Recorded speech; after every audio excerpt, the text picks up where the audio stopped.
The author of the story is Galina Zaharova. Yandexin. Live pages. Read by Tatiana Orlova. Liza was never pretty. When her grandmother saw her newborn granddaughter in the maternity hospital, she asked what her daughter had decided to name her. Lena, the new mother said tenderly. Elena's are beautiful, but your daughter, forgive me, won't be a beauty. Name her Yelizaveta. That was your grandmother's name, the grandmother sighed. In kindergarten, all the girls were sweet, with wide eyes, chubby cheeks and bow-shaped lips framed by white curls.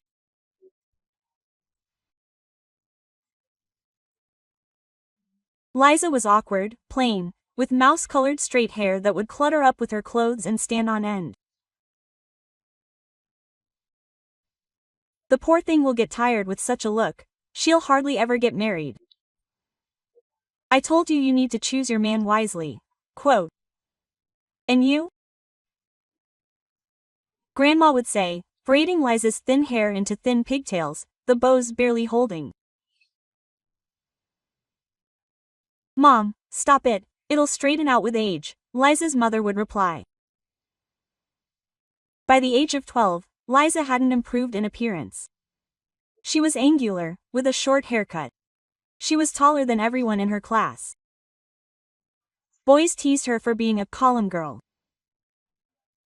She became withdrawn, didn't make friends, and stayed home reading books. In 10th grade, she didn't go to the New Year's Eve party. The dress she'd bought in the summer was too small. Why are you home? Mom asked when she came home from work.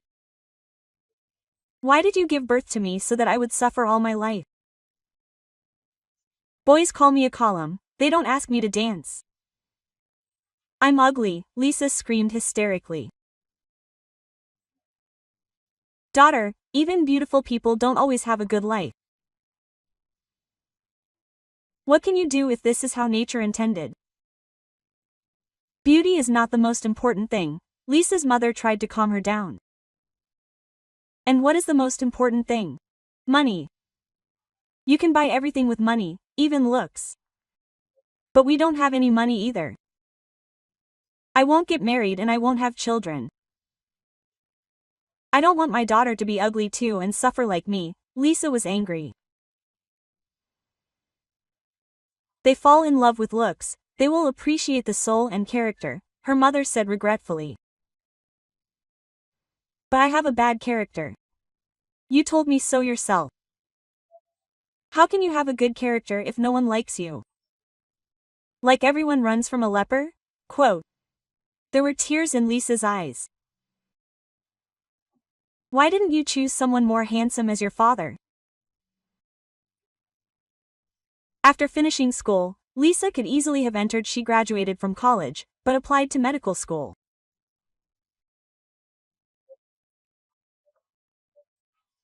When she was still a child in the hospital with pneumonia, all the nurses seemed to her like beautiful angels in white coats, their hair hidden under their caps.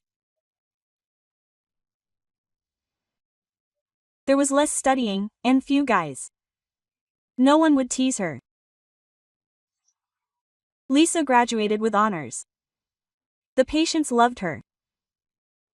She gave injections skillfully and didn't leave the wards right away, instead listening to complaints about illnesses and indifferent children. The therapy department mostly accommodated elderly people, but young people were sometimes hospitalized too. One of the patients, 30-year-old Roman, was constantly hanging around the nurses' station, showing Lisa signs of attention.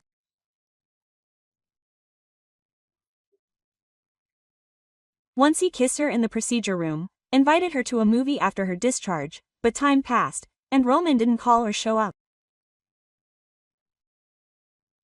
Lisa decided to go to his house. A naive fool, he was married. The head nurse shook her head. You're saying that out of envy, Lisa said, offended. Look for yourself.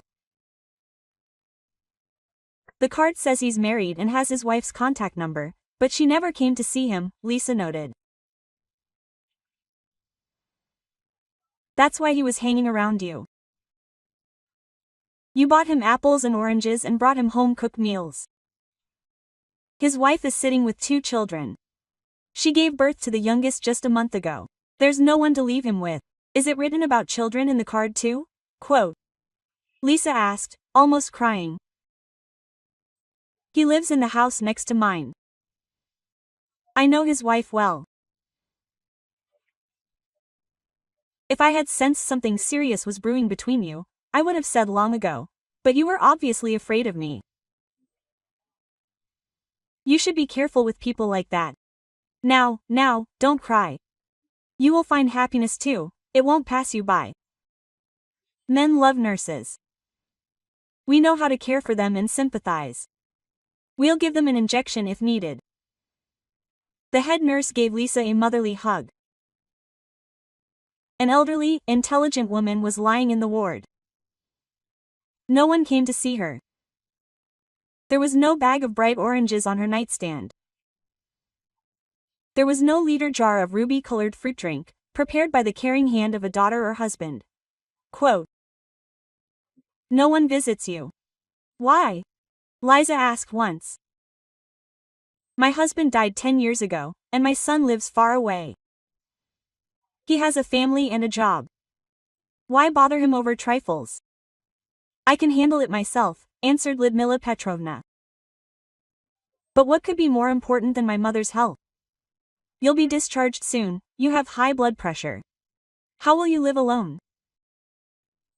Somehow, Lizachka, smiled Lyudmila Petrovna. Let me come to you and help. It's not difficult for me. I'll give you an injection and check your blood pressure. I'm completely free. Yes, it's somehow awkward, Lyudmila Petrovna hesitated. We'll talk about this later, but now I have to go. Liza smiled, touched Lyudmila Petrovna's hand and left the ward. After being discharged, she, as promised, often came to Lyudmila Petrovna, cooked soup, went to the pharmacy and the store, cleaned the apartment. Liza liked being in a large spacious apartment. My husband was a military man, a general, by the way, Lyudmila Petrovna told me proudly over tea. We traveled around the country with him, from garrisons to garrisons, and at the end of our lives we were given this apartment. But he only lived in it for a short time. And why doesn't your son live with you? You have so much space. You see, his wife wanted to exchange this apartment for 2, she didn't want to live with us. And I was tired of dormitories and temporary apartments. I didn't want to live in cramped conditions again. I refused to exchange. My son and I had a fight. My husband was upset about our fight with our son. That's where the heart attack came from. And it wasn't only because of that. My husband helped a high-ranking official when he was serving in the army. I won't mention his name. The official thanked my husband and gave him a ring with a rare diamond. After my husband died, my son came and asked me to give him the ring, but I refused. My husband said he wanted to donate it to a museum. He often looked at it in the evenings. It had some kind of unusual cut. Stone. I tried to persuade my husband to give the ring to the museum right away, but he couldn't part with it. Lyudmila Petrovna got up from the table and left the room. A few minutes later she returned. Quote. Here, look, don't be afraid, you can pick it up. It's so heavy and big, Lisa said, trying it on her finger. It's a man's ring. My husband didn't want it examined. He said that if it was a fake, he'd be upset, but if it was of historical value, collectors would find out about it sooner or later. And who knows how it would end. He should have given it to the museum a long time ago. Let it be kept there. I don't want any misfortune to befall my son. He, or rather his wife, won't leave me alone. Lisa came to Lyudmila Petrovna every day, morning or evening, depending on her shift at the hospital. She cleaned the apartment and went shopping. One day, Lyudmila Petrovna showed me where the bundle with the clothes she was to be buried in was. And what's your son's address and phone number? Lisa asked. If anything happens, I'll need to tell him. I don't have an address or a phone number. My husband threw them away after our argument. But one day, what Lisa was afraid of finally happened. Lyudmila Petrovna had a stroke. Lisa was at work at the time. She found Lyudmila Petrovna, still alive, on the floor too late. She called an ambulance, but they couldn't save her. Lisa didn't know how to tell her son about his mother's death. She buried her herself. She found the money for the funeral, prudently put in a bag with clothes. 2 weeks later, Lyudmila Petrovna's neighbor called Lisa and said that her son had arrived. Just in case, Lisa left her number. She could hardly wait until work was over. She didn't open the door with her key. She rang the bell. A pleasant man of about 40 met her. Why didn't you come, didn't call, didn't leave an address? I didn't know how to tell you. We had a fight the last time I came. We always fought. Mom didn't love my wife. I divorced my wife. Mom was right about her. Only I realized it too late. I arrived, and she was already gone. He bowed his head low and sobbed, quote, You helped her, buried her. Thank you very much. I have to go, Lisa said. Don't go, please, stay with me, Pavel asked, holding Lisa's hand. Good thing Lisa stayed. They drank tea, and Pavel complained about his life, that he didn't have time to tell his mother how much he loved her, that he was wrong, didn't have time to get her forgiveness. Lisa felt sorry for the grief-stricken Pavel. She fell in love from the hospital, hurried to him, noticed the moved furniture in the apartment, the crumpled linens in the closets, but didn't attach any importance to it. It's his apartment, and he can do whatever he wants in it. Especially since Pavel rejoiced at her arrival, hugging her, kissing her, and pulling her into bed. A man's love always transforms a woman, making her more beautiful. Her facial features became softer, and Lisa's eyes shone with happiness. Pavel said he would first renovate the apartment and then look for a job. He and Lisa would get married and live here together. Women trust the words of the man they are in love with. Lisa thought happiness had finally come to her. She gave Pavel her love and was oblivious to everything around her. Her mother warned Lisa, but she didn't listen. She trusted only her heart. She had waited too long for happiness to give it up. One day, Lisa went to the bathroom, turned on the water, and undressed when she remembered she forgot to bring a towel. Yesterday, she had washed it and put it away in the closet. Lisa threw on a robe and left the bathroom. Pavel was standing by the kitchen window, turned away, talking on the phone. Liza took some towels from the closet and was already heading back when she realized Pavel was talking to someone about her. Be patient for a little while. She needs to trust me. Stop talking nonsense and don't be jealous. I told you, there's nothing between us. You should have seen her. skinny, ugly. In 6 months, I'll take possession of the apartment, and we'll start living together. Liza felt hot. She tiptoed into the bathroom and quickly washed herself. When she entered the kitchen, Pavel was sitting at the table, lost in thought. Quote, "Who called?" Liza asked. "It was me calling about the renovations."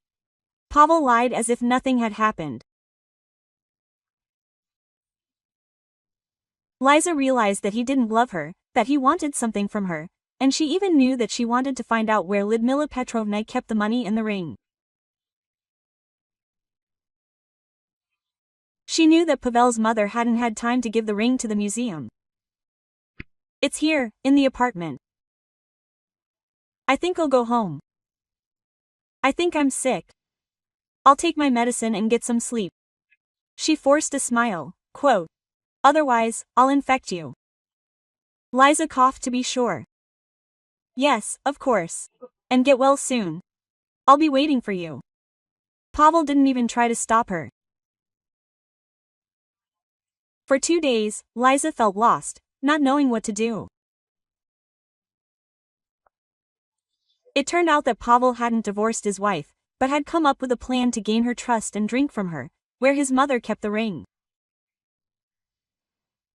But the ring was nagging at her. Lyudmila Petrovna had hidden it well, but it could be found even by accident, and she couldn't allow that.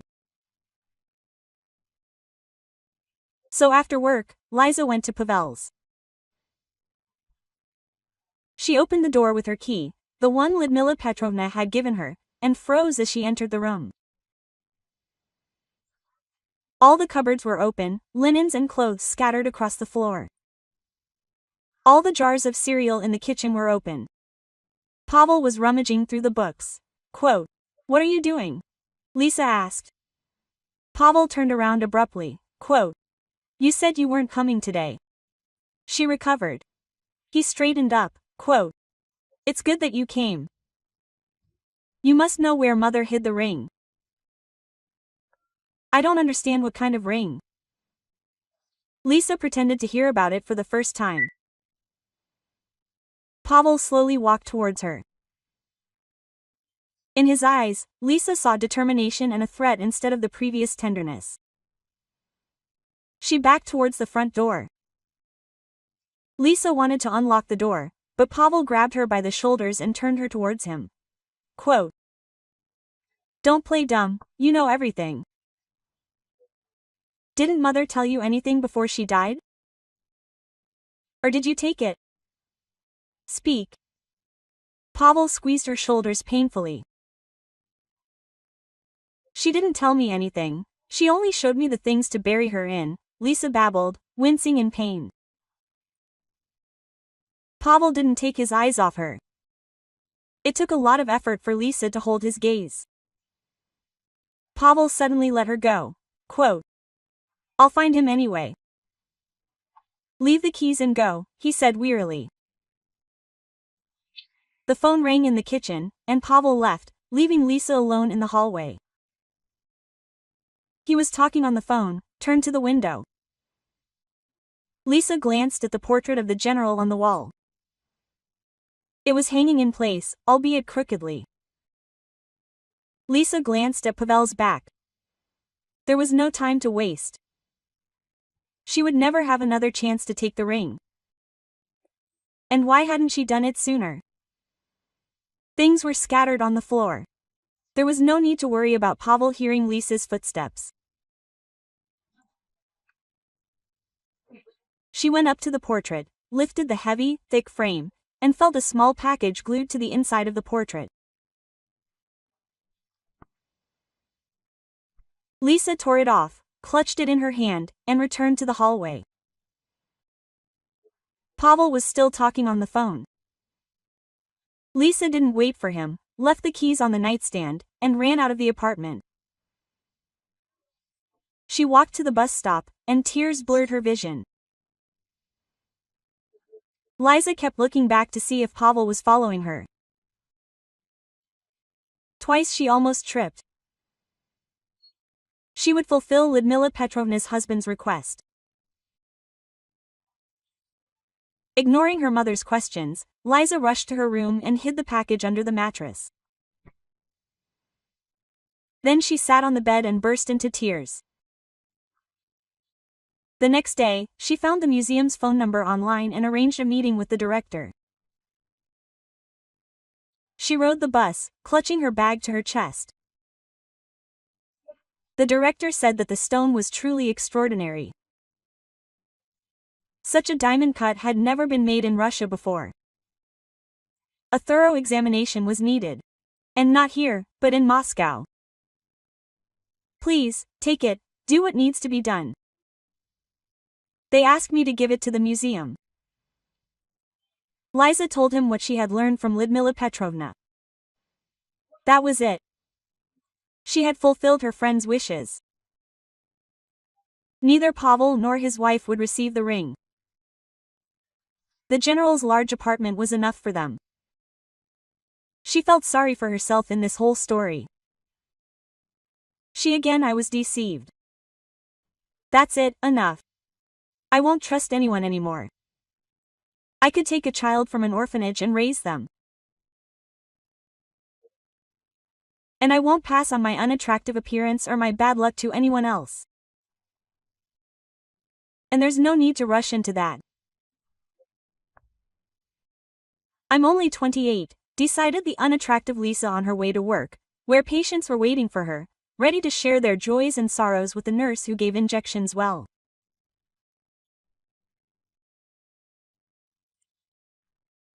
We tend to believe those we don't know because they've never lied to us.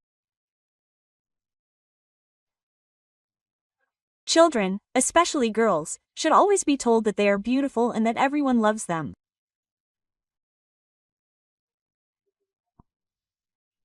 If I have a daughter, I will always tell her she's beautiful, I will brush her hair, and I won't leave her alone for a minute.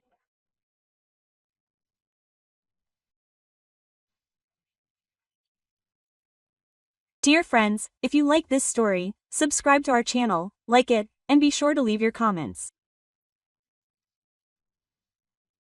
Tatiana Orlova read the story for you. The author of the story is Galina Zakharova. Yandex Sen. Live pages.